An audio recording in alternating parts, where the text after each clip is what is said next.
Assalamualaikum warahmatullahi wabarakatuh. Salam Sobat Ram, berjumpa lagi bersama kami di Ruang Advokat Menjawab. Video kali ini saya akan berbicara mengenai kasus keluarga kembali, karena banyak yang bertanya kepada kami, khususnya kasus perceraian bagi PNS atau anggota Polri dan atau anggota TNI. Sebelumnya saya sampaikan kembali bahwa saya tidak merekomendasikan perceraian, akan tetapi karena ini adalah masalah hukum, karena memang ada aturan hukumnya, saya sebagai orang hukum juga ya tentu memberikan sosialisasi terkait dengan aturan-aturan hukum. Namun apabila memang dalam rumah tangga itu sudah sulit untuk dipersatukan kembali, dalam hukum Islam banyak mudarat ketimbang manfaatnya, maka memang solusi yang diatur oleh hukum ini adalah solusi terakhir.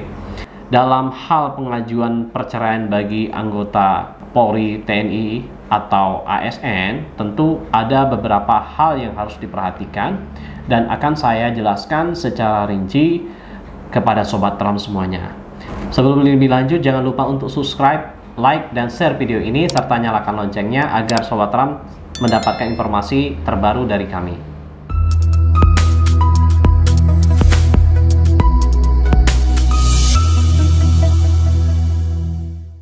Berkaitan dengan gugatan yang melibatkan anggota TNI, Polri, maupun ASN, tentu akan memiliki perbedaan tersendiri ketika yang mengajukan tidak ada sangkut pautnya dengan anggota TNI, Polri, dan ASN ini. Karena ada beberapa hal yang harus diperhatikan oleh Sobat Ram semuanya. Untuk yang ada kaitannya dengan anggota Polri, TNI, dan ASN ini, ada dua hal yang perlu diperhatikan. Yang pertama, bagi yang mengajukan gugatan ini bukan ASN, artinya istrinya atau suaminya bukan ASN, yang mengajukan gugatan terhadap anggota Polri, TNI, atau ASN, maka tidak diwajibkan untuk mengurus izin atasan. Akan tetapi biasanya diwajibkan untuk memberitahukan kepada atasannya. Tapi kalau untuk orang yang ingin mengajukan gugatan, sedangkan dia berprofesi sebagai ASN atau anggota Polri, TNI, maka ada kewajiban untuk mendapatkan izin atasan. Kalau tidak mendapatkan izin atasan, maka resikonya adalah mendapatkan sanksi dari atasannya. Tapi perlu diingat juga, sebenarnya izin atasan ini bukan bagian dari hukum acara, tetapi ini adalah aturan disiplin. Sehingga sebenarnya dalam hukum itu tidak ada pun izin atasan, tentu sebenarnya hakim tidak boleh menolak perkara. Tetapi karena hakim menghormati lembaga-lembaga pemerintah yang lain, tentu hakim akan mengedepankan orang yang ingin mengajukan tadi yang berkaitan dia dengan atasannya atau ada sangkut pautnya dengan kedinasan untuk mendapatkan izin terlebih dahulu sebelum proses pengajuan gugatan. Kami ada beberapa kasus yang ditangani terkait dengan anggota Polri atau ASN ini tidak memiliki izin atasan pun kami tetap bisa mengajukan gugatan dan bahkan diputus oleh hakim. Bahwa ini saya tegaskan kembali sebenarnya adalah sifatnya administratif. Namun sebagai hakim tentu harus mengingatkan agar yang bersangkutan mengurus izin atasannya. Apa dasar hukumnya sebenarnya? Kalau kita berbicara soal dasar hukum, kita melihat pertama ada namanya Undang-Undang Nomor 1 Tahun 1974 tentang perkawinan. Jadi selain itu diatur oleh undang-undang, diatur juga dalam peraturan pemerintah nomor 9 tahun 1975. Selain dari peraturan pemerintah, diatur juga dalam kompilasi hukum Islam. Selain itu diatur dalam HIR, kemudian juga diatur dalam peraturan pemerintah nomor 10 tahun 1983 yang diperbaharui nomor 45 tahun 1990 dan ketentuan yang diatur secara internal oleh anggota Polri, anggota TNI. Nah, untuk pedoman perceraian khusus ASN saja yang tidak ada kaitannya dengan anggota Polri dan TNI itu mengacu hanya kepada peraturan perundang-undangan dan peraturan pemerintah nomor 10 tahun 1983 junto peraturan pemerintah nomor 45 tahun 1990. Intinya harus mendapatkan izin atasan juga. Namun sanksi-sanksi berkaitan dengan ASN ini atau pegawai negeri sipil ini diatur oleh peraturan pemerintah tersebut. Khusus untuk anggota Kepolisian Republik Indonesia, terkait dengan proses pengajuan izin atasan ini sebenarnya diatur oleh Peraturan Kapolri Nomor 9 Tahun 2010 tentang tata cara pengajuan perkawinan, perceraian, dan rujuk bagi pegawai negeri Kepolisian Republik Indonesia. Jadi, ketika anggota Polri yang ingin mengajukan gugatan, maka harus melihat dan mempelajari Perkap atau Peraturan Kapolri ini. Di dalam peraturan Kapolri ini, setiap anggota pegawai negeri atau anggota aktif Polri ini yang melaksanakan perceraian wajib mengajukan surat permohonan izin kepada Kepala Satuan Kerja. Jadi, permohonan izinnya harus dibuat secara tertulis. Jika terdapat pelanggaran atas peraturan Kapolri ini, maka yang bersangkutan bisa dikenakan sanksi.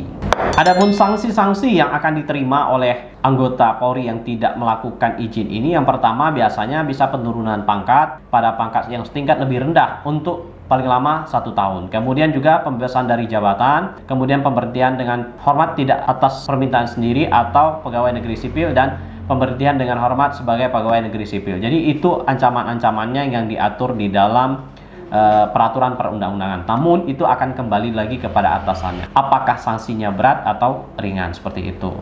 Kalau untuk anggota TNI, Mahkamah Agung Republik Indonesia bersama dengan Panglima TNI berdasarkan surat Panglima TNI yang pernah disampaikan kepada Mahkamah Agung yang intinya bahwa harus memiliki izin dari atasannya. Jadi itu sudah ditegaskan.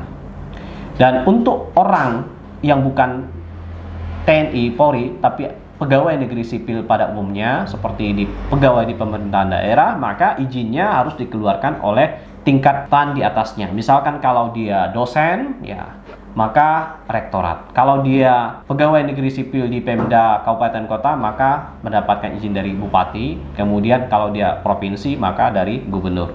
Jadi tingkatannya seperti itu. Ada juga yang bertanya, bagaimana dengan pegawai negeri sipil atau anggota PNI atau Polri ini tetap mengajukan meskipun dia siap dengan sanksinya? Tentu pada proses persidangan nanti, hakim tetap akan memberikan waktu sampai dengan 6 bulan untuk proses pengajuan izin. Apabila dalam proses 6 bulan ini tidak berhasil, sidang selanjutnya hakim meminta untuk dibuatkan surat pernyataan. Apabila kemudian hari putusannya dikabulkan, maka dia bersedia menerima sanksi dari atasannya dan atau sanggup menerima sanksi. Intinya begitu. Ketika yang bersangkutan ini bersedia membuat surat seperti itu, maka proses akan berlanjut dan kemungkinan akan selesai sampai dengan putusan. Ketika sudah putusan, maka apapun resikonya akan ditanggung secara personal oleh ASN, anggota Polri atau TNI tersebut. Di dalam praktek saya juga menemukan beberapa hakim yang mewajibkan surat izin ini. Ketika tidak, maka hakim minta untuk menyabut dan bahkan memaksa. Nah, hal ini perlu digarisbawahi, mestinya harus dipahami bahwa izin atasan ini bukan salah satu syarat hukum acara. Ini adalah hukum administratif, sifatnya adalah putusan tata usaha. Jadi bukan kewenangannya pengadilan sebenarnya. Akan tetapi karena mungkin kurang pengetahuan juga atau apapun, mungkin takut tekanan dari atasan daripada anggota ini, hingga akhirnya hakim kadangkala memaksa untuk penggugat mencabut gugatannya. Hal ini sebenarnya tidak dibenarkan, tapi di praktek ada kasus-kasus seperti ini. Itu penjelasan singkat saya terkait dengan proses syarat atau aturan pengajuan gugatan perceraian khususnya bagi ASN atau PNS dan bagi anggota Polri dan TNI yang aktif. Bagi Sobat Ram yang suka dengan video ini, jangan lupa untuk subscribe-nya, like, dan share video ini, serta nyalakan loncengnya. Terima kasih Sobat Ram. Semoga video ini bermanfaat. Wassalamualaikum warahmatullahi wabarakatuh. Salam Sobat Ram.